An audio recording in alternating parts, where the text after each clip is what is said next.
আসসালামু আলাইকুম everyone, welcome back to my channel. আজকে তোমাদের সাথে শেয়ার করব পাকিস্তানি ব্যান্ড কালামকারের হানি আমিরের পরা এই ড্রেসটা। অনেকদিন ধরে ইনস্টাগ্রামে আমার চোখে এই ড্রেসটা পড়তেছে, ফাইনালি এটা নিয়েই নিলাম বানানোর জন্য। চলো ড্রেসটা দেখে নিই। ফার্স্টে হচ্ছে এখানে ড্রেসের দোপাট্টাটা আছে অর্গানজা ফ্যাব্রিক্সের, আর ব্যাক সাইড অ্যান্ড ট্রাউজারটা হচ্ছে প্লেন ফ্যাব্রিক যেখানে কোনো এমব্রয়ডারি নেই, আর এটা হচ্ছে স্লিভসের ফ্যাব্রিকটা যেখানে ফুল স্লিভসে এমব্রয়ডারি ওয়ার্ক করা আছে। চাইলে এটাকে ফুল স্লিভসও বানানো যাবে, চাইলে আবার শর্ট করেও বানানো যাবে। এটা হচ্ছে ড্রেসের মিডলের অংশটা। এটা সাইডে দুইটা প্যানেল দেওয়া আছে, ব্যাক সাইডটাতে প্লেন যেটাতে কোনো কাজ নেই। আর এটা আমি বসে দেখাই দিচ্ছি যে এটা বানানোর পর কেমন হবে। ড্রেসের সাথে অনেকগুলো প্যানেল দেওয়া হয়েছে যেগুলো ড্রেসের দামান, স্লিভ এন্ড দোপাট্টাতে ইউজ করতে হবে। এগুলো একটাও হচ্ছে কাটিং করা নেই, যেগুলোকে আমাকে কাটিং বা তাতাল দিয়ে ব্রাউন করে নিতে হবে। তারপরে এগুলো বসিয়ে নিব। হানিয়া আমিরের পরা ড্রেসের যে জয়েন্ট লেস গুলো ছিল এখানে আমাকে প্রোভাইড করা হয়নি, সেজন্য আমি চিকন লেসটা কিনে নিয়েছি আর চওড়া একটা লেস নিয়েছি স্লিভস আর দামানের জন্য। চলো কথা না বাড়িয়ে ড্রেসটা কাটিং করার দিকে যাই। ফার্স্টে কাটিং করব ড্রেসের ট্রাউজারটা হচ্ছে আমি বক্স ট্রাউজার বানাবো, সেজন্য কাপড়টাকে 4 ভাঁজ করে রেখেছি। এইটা খোলা সাইড আর একটা বন্ধ সাইড। ফার্স্টে একটা 1.5 ইঞ্চি চওড়া ভাঁজ দিয়ে নিচ্ছি বেল্টের জন্য। কোমরের মাপটা নিয়ে নেবো। কোমর রাখবো 48 ইঞ্চি। 48 ইঞ্চির 4 ভাগ হয় 12 ইঞ্চি, আর 1 ইঞ্চি এক্সট্রা নিচ্ছি সেলাইয়ের জন্য। তার জন্য 13 ইঞ্চিতে দাগ দিয়ে নেব। হাইয়ের লম্বা রাখবো 14 ইঞ্চি। 14 ইঞ্চিতে দাগ দিয়ে লাইন গুলো ড্র করে নেব। হাইয়ের জন্য রাউন্ড শেপ না করে তেছি করে একটা শেপ দিয়ে নেব। তারপর হচ্ছে আমি ট্রাউজারের লম্বার মাপটা নিয়ে নিচ্ছি। এন্ড আমি যে বক্স ট্রাউজারটা বানাবো সেখানে মাঝখানে যে জয়েন্টটা দিয়ে জয়েন্টের জন্য প্রথমে আমার কোমর হচ্ছে 13 ইঞ্চি নিয়েছি। 13 ইঞ্চির অর্ধেক 7.5 ইঞ্চি। 7.5 ইঞ্চিতে দাগ দিয়ে একটা লাইন ড্র করে নেব। লাইন ড্র করার পর মৌরির দাগ দিয়ে নেব। মৌরির চড়া রাখবো 10 ইঞ্চি, সেজন্য দাগের এক পাশে 5 ইঞ্চি করে দাগ দিয়ে লাইনটা ড্র করে নেব। আর এক্সট্রা যে কাপড়টা থাকে সেটাতে লাইন ড্র করে নেব। মাঝখানে জয়েন্টটা দেওয়ার জন্য কোমর রাখবো 8 ইঞ্চি। 8 ইঞ্চির নিচ থেকে মৌরি পর্যন্ত লম্বা দাগ টেনে নেব। এক্সট্রা 2.5 ইঞ্চি নিচ্ছি ট্রাউজারের লম্বার ভাঁজের জন্য। লাইনগুলো ড্র করার পর ট্রাউজারটা কাটিং করে নেব।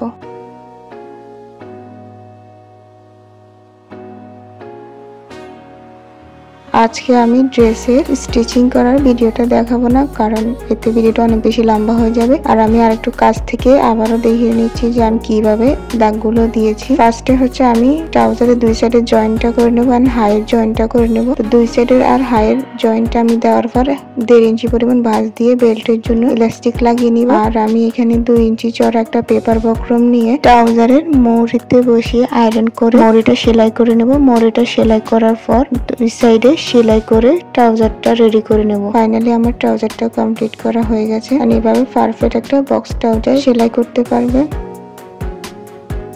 ট্রাউজারটা রেডি করার পর এখন আমি কামিজটা রেডি করব। কামিজটা রেডি করার জন্য ফ্রন্ট সাইডে যে প্যানেলগুলো আছে আমি সেগুলো বসিয়ে নিচ্ছি যে কিভাবে সেলাই করব। লেস দিয়ে ফ্রন্ট সাইডের প্যানেলগুলো অ্যাটাচ করে নেব। ফ্রন্ট সাইডের প্যানেলগুলো অ্যাটাচ করে নিয়েছি। লেস দিয়ে অ্যাটাচ করার পর আয়রন করে নিয়েছি যাতে সেলাইটা বসে যায়। এটা অনেক সুন্দরভাবে বসেছে। আমি এটার ব্যাক সাইডটা দেখিয়ে দিচ্ছি। ফ্রন্ট সাইডটা আমি পরে কাটিং করব, ড্রেসের ব্যাক সাইডটা আগে কাটিং করব, সেই জন্য আমি কাপড়টাকে 2 ভাঁজ করে নিচ্ছি। এটা খোলা সাইড এন্ড এটা বন্ধ সাইড। প্রথমেই শোল্ডারের মাপটা দিয়ে নেব। শোল্ডার রাখবো 7 ইঞ্চি। শোল্ডারের লম্বা রাখবো 7 ইঞ্চি। কোমরের লম্বা 14 ইঞ্চি। হিপের জন্য দিচ্ছি 21 ইঞ্চিতে। আর্মহোলের শেপের জন্য 7 ইঞ্চিতে দাগ দিয়ে একটা বক্স করে নেব।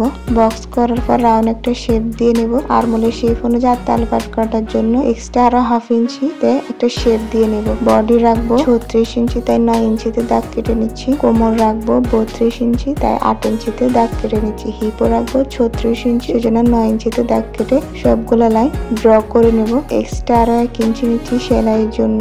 দামানের চড়া রাখবো 30 ইঞ্চি, তাই 15 ইঞ্চিতে দাগ দিয়ে নিচ্ছি। আর এক্সট্রা 1 ইঞ্চি নিচ্ছি সেলাইয়ের জন্য। দামানের নিচ থেকে হিপ পর্যন্ত দাগ টেনে নেব। সবগুলো লাইন দেওয়ার পর ড্রেসের ব্যাক সাইডটা কাটিং করে নেব। ড্রেসের নেক লাইন পরে কাটিং করব। ব্যাক সাইড কাটিং করার পর ফ্রন্ট সাইডটাকে 2 ভাঁজ করে রেখে ব্যাক সাইডের কাটিং করা অংশটা ফ্রন্ট সাইডের উপরে রেখে কাটিং করে নেব।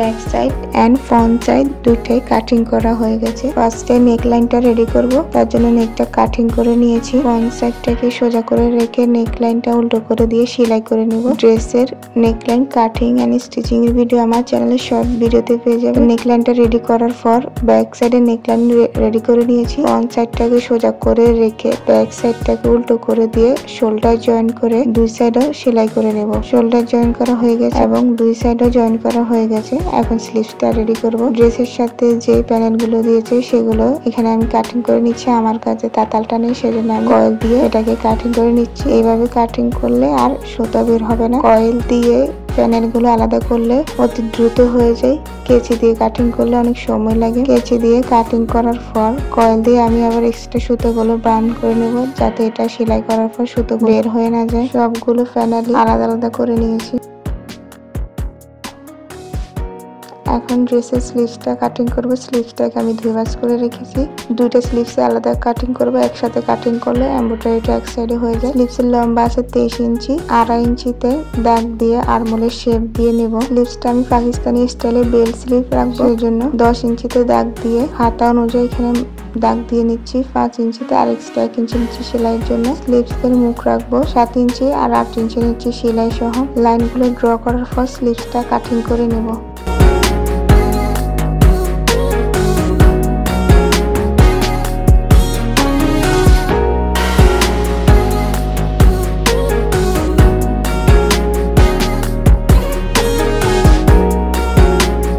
দুইটা স্লিভসে আমি আলাদা আলাদা ভাবে কাটিং করে নিয়েছি। স্লিভসে মুখে আমি যে লেস ইউজ করব আর যে প্যানেল গুলো দিয়েছে সেগুলো ইউজ করব, সেই জন্য আগে এখানে আমি গ্লু দিয়ে প্যাচগুলো বসিয়ে সেলাই করে নেব। তারপর এখানে লেস অ্যাটাচ করে নেব। লেস অ্যাটাচ করার পর সাইজ অনুযায়ী সেলাই করে নেব। দুইটা স্লিভস রেডি করা হয়ে গেছে। এখন দুইটা স্লিভস অ্যাটাচ করে নেব। সেই জন্য বডির কাপড়টাকে উল্টো করে রেখে স্লিভসটাকে সোজা করে সেলাই করে নেব।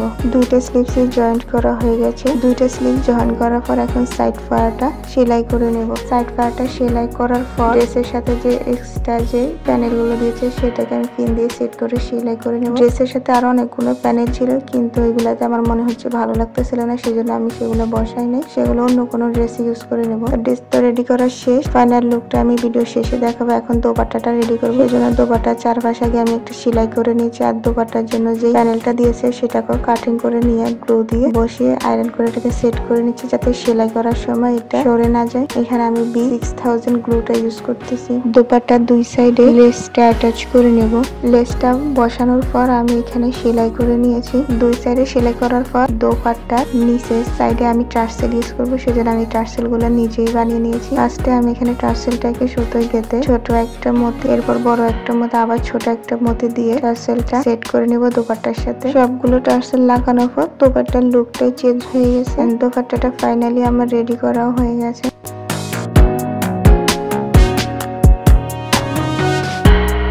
ড্রেসটা আরো বেশি সুন্দর হয়ে গেছে ড্রেসের দোপাট্টার জন্য।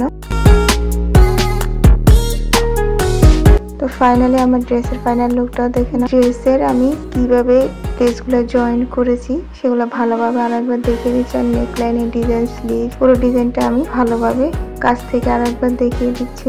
ভিডিওটা ভালো লাগলে লাইক, কমেন্ট, শেয়ার করতে ভুলবে না। যারা যারা আমার চ্যানেলটা এখনো সাবস্ক্রাইব করেনি সাবস্ক্রাইব করে নিও। দেখা হবে নেক্সট কোনো ভিডিওতে। আল্লাহ হাফেজ।